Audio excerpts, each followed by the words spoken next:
Люди, от которых порой зависит жизнь человека. Они бесстрашно рвутся на передовую в самых опасных ситуациях. Речь идет о спасателях МЧС. Сегодня наградили отважных представителей в этой нелегкой профессии. А совсем недавно спасательно-поисковая служба МЧС отметила свое 30-летие. Тему продолжит Марина Караева. Вот так ловко и умело спасатели МЧС совершают восхождение на гору Казбек. От каждого движения распределение массы тела зависит, насколько успешным будет оно. Спасательно-поисковая служба МЧС отметила свое 30-летие. Сотрудники могут рассказать каждый случай, в котором потребовалась их помощь. Это рассказ о героических, а иногда и трагических страницах современности. Для каждого профессия спасателя – это призвание. Геннадий Зевахин, начальник Казбеко-Джамарайского поисково-спасательного подразделения Северо-Осетинского поисково-спасательного отряда МЧС России. Службе посвятил 26 лет. Всегда увлекался альпинизмом, и экстремальное увлечение привело в МЧС. Как сегодня помнит, какого труда ему стоило попасть на службу. Пришел в спасслужбу по зову сердца. Очень тяжело было сюда устроиться. Меня не брали с первого раза. Говорили, ты еще до первого разряда не дошел. Вот первый разряд сделаешь, тогда мы тебя возьмем. Но вы все равно добились своего. Да, желание было очень большое, да. Устроился на службу. И, значит, уже на службе продолжил свое спортивное совершенствование.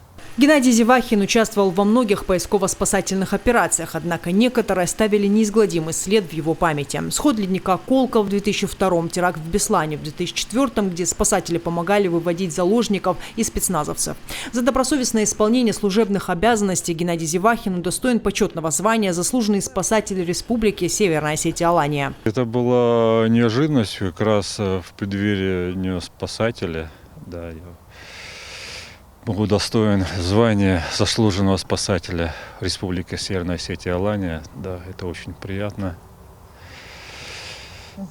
Я очень рад, и я рад за моих коллег, которые тоже получили звание заслуженных спасателей. Мы вместе работаем, друга поддерживаем. Заслуженным спасателем республики признан и Руслан Плиев, спасатель первого класса, заместитель начальника Северо-Осетинского поисково-спасательного отряда МЧС России. Работает уже 15 лет и в другой профессии себя не представляет. Этот год, считает Руслан Плиев, выдался нелегким. На всех альпинистских маршрутах у нас люди были. Направление наше – это Казбек, самая такая гора, которая влечет в себе. Пятитысячник, высшая точка у нас 5033 метра. Были у нас на этой горе спас-работы. И группа, когда выдвинулась, человеку на спуске с горы стало плохо. Он имел при себе спутниковую связь, вызвал спасателей. Группа отправилась. Львиную долю работы сотрудников МЧС составляют дорожно-транспортные происшествия. На втором месте, говорят сотрудники, люди, которые заблудились, пропали в горах или лесистой местности, которых могла настигнуть непогода, и самостоятельно выбраться они не могут. Для того, чтобы предотвратить чрезвычайную операцию, в помощь спасателям и нужный инвентарь. При ДТП обычно всегда есть подозрение на травму шейного отдела позвоночника, поэтому пострадавшему сразу надевают вот такой шейный корсет и укладывают его на жесткие носилки для того, чтобы донести его до машины скорой помощи.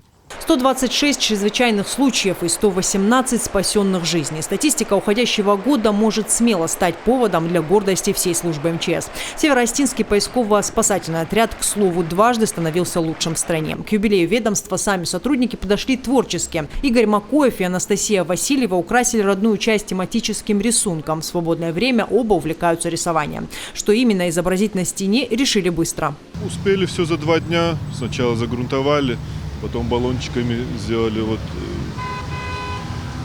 цвета наших флагов.